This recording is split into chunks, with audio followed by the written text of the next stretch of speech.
Hey, fifth graders, I got a packet from Miss Laster and Miss Nolan, so I'm going to go ahead and read some of it to you so that you can work along with it or in it with me. For day one, I'm just going to do day one in this video. We've got reading, which is short and sweet summaries, writing, which is beginning, middle, and end worksheet, grammar practice, Jack and the Beanstalk punctuation, and then math, which is road trip, word problems, and then a math crossword puzzle. I am going to add in the times that each one of these starts to the description of the video so that you can skip around if you want to, and you don't have to do it all in order like I do in the video. So, short and sweet summaries. This is starting, hold on, let me get the time written down. Okay, short and sweet summaries. Down here we've got a chart. It says, somebody wanted, but so then. And then down here we have part 2, directions. Write a 3-sentence summary on the lines below. Use the information from the part 1 chart. So this is the part 1 chart that they're talking about. You're going to take the information that you had put in the chart and you are going to create a summary about what you read. Okay? All right. Up here it gives you an idea of what a summary is. A summary is a short and sweet retelling of a text. It only includes the most important details. Use the writing strategy of somebody wanted, but so then to help you write a short fiction summary. So what we're going to do in this chart down here is we are going to fill out somebody, who the person is in the story, wanted, what did they want, but something happened, they couldn't get what they wanted. So what did they do? And then how did the story end up? All right, Elias was assigned a big project in his social studies class. He wanted to do well on the project, but he knew it was a lot of work. He thought it would be boring, too. Elias had 2 weeks until the due date. Elias could have gone home and started the project. Instead, he put it off. He went skateboarding with his friends at the park, and he played video games with his brother. When his mom suggested he clean his room, Elias happily cleaned. He chose to do anything other than the project. Elias suddenly panicked as he remembered the due date. The project was due tomorrow. He hadn't even started. He was too afraid to tell his mom. She would not be happy about this. Immediately, Elias began scrambling to figure out how he could get the project done on time. At school the next day, Elias turned in his finished product. Elias was not proud of the work he had completed. He believed it would have been much better if he had spent time on it. Elias wished he had been more responsible. All right, so who was the character in the story? What needed to be done? But what happened instead of doing it? So what ended up happening after he finally did what he needed to do? And then what did he learn, or what happened at the end? After you fill in that chart, it'll be really easy to write 3 sentences about the summary of that short story. So you'll just take the information from the chart and rewrite it in 3 sentences. Okay. If you need to, if you're doing it in order with me, go ahead and pause the video right there. I'm going to start on beginning, middle, and end worksheet.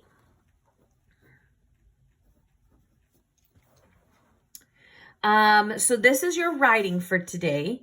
And down here it says, description, the batteries on the remote died, beginning, middle, end.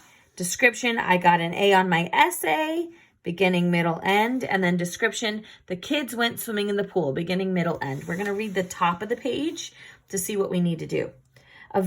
Every story has a beginning, middle, and end.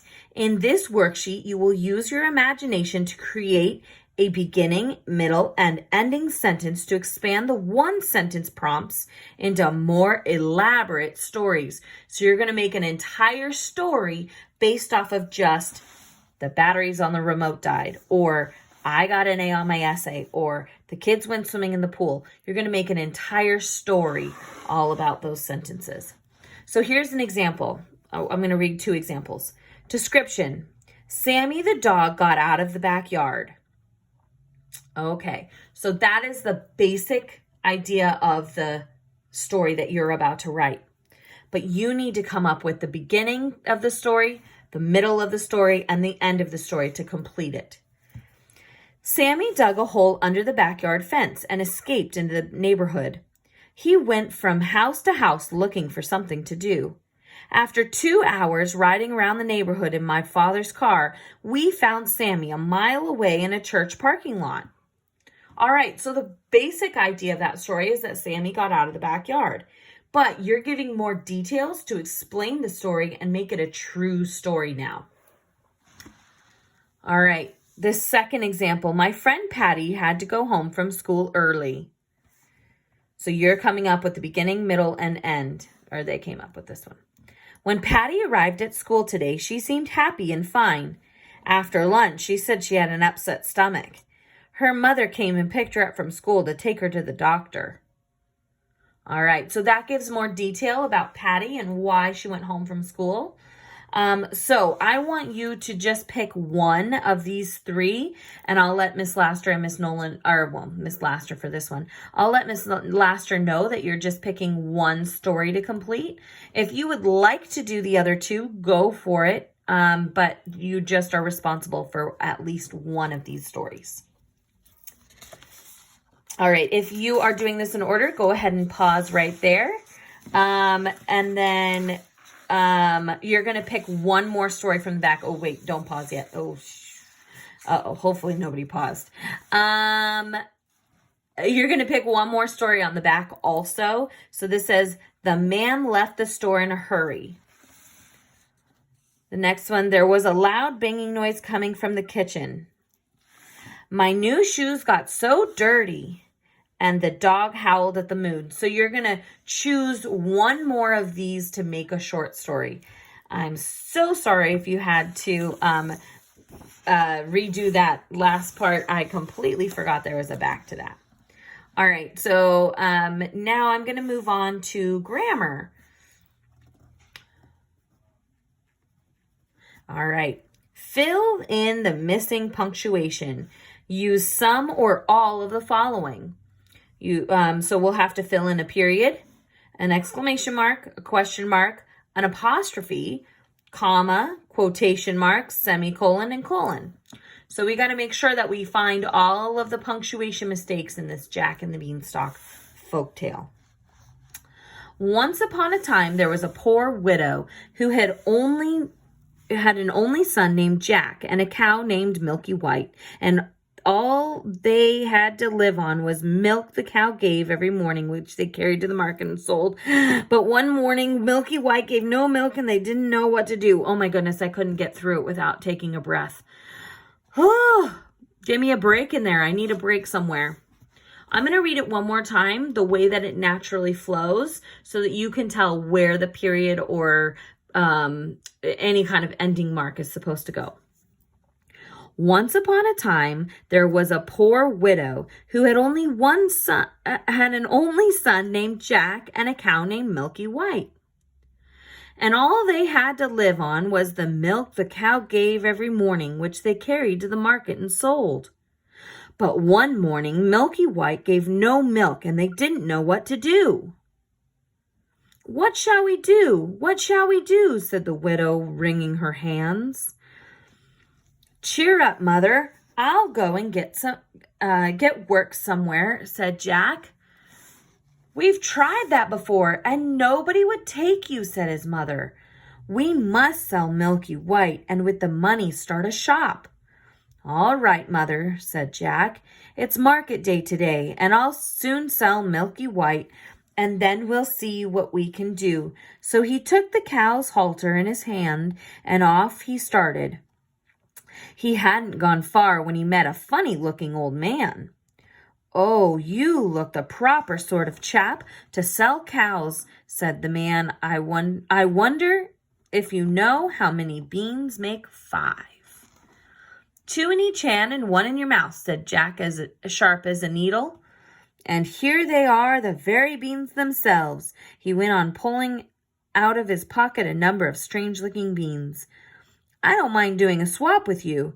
Your cow for these beans, he said. All right.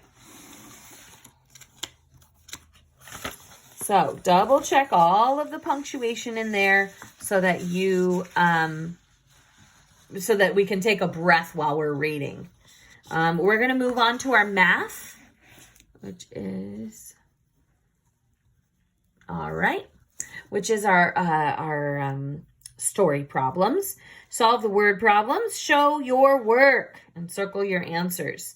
Please make sure you're showing your work. Please make sure you're circling your answers. Circling your answers helps us find your answer so that it doesn't get lost in the work that you've done. All right, number 1, Joey and his family are taking a road trip. On Monday, they traveled 68 miles. On Tuesday, they traveled 25. On Wednesday, they traveled 33 miles. What is the average number of miles they drove per day? Average. So that's not just adding them all up. You have to add them all up, and then you have to divide by how many days there are that they were driving. And you can pause this at any time if you want to do the problems as we go. After I read it, pause it, and then start it again. Joey has 3 brothers, Jonathan, Jacob, and Jack. Jacob is older than Jonathan, but younger than Joey. Jack is younger than Jonathan. List the 4 boys in order from oldest to youngest. All right, so this one isn't with numbers necessarily, but you do have to list their names in order. All right, number 3. Joey wants to figure out how many minutes his family has spent on the road. On Monday, they traveled for 3 hours. They drove for 1.5 hours on Tuesday and another 1.5 hours on Wednesday. How many minutes, be careful with that, how many minutes have they traveled in all? So this gives you hours, you have to find the minutes. No, boys. Hold on. Shh. Number 4, Joey and his family plan to visit the Grand Canyon, Yellowstone National Park, and the Washington Monument. They will travel 1,323 miles to get to the Grand Canyon. From there, they'll drive 846 miles to Yellowstone. Finally, they will travel 2,166 miles to get to the Washington Monument. How many miles will they travel altogether? All right, and then the math crossword puzzle, this one you'll just do on your own. This one, fill in the blanks of the crossword puzzle to make the mathematical equations true. So you've got 12 plus something equals 36. What would you have to add? 12 plus what will equal 36? And then as you fill in your math equations, as you fill in the numbers, you'll make new equations, and then you can solve the whole thing. You might need to skip around. You might not be able to go straight in order. You might have to jump around everywhere. All right, so I will make another video for the second day, for day number 2, and then I'll post that for you to watch also. Thanks, guys. Good luck.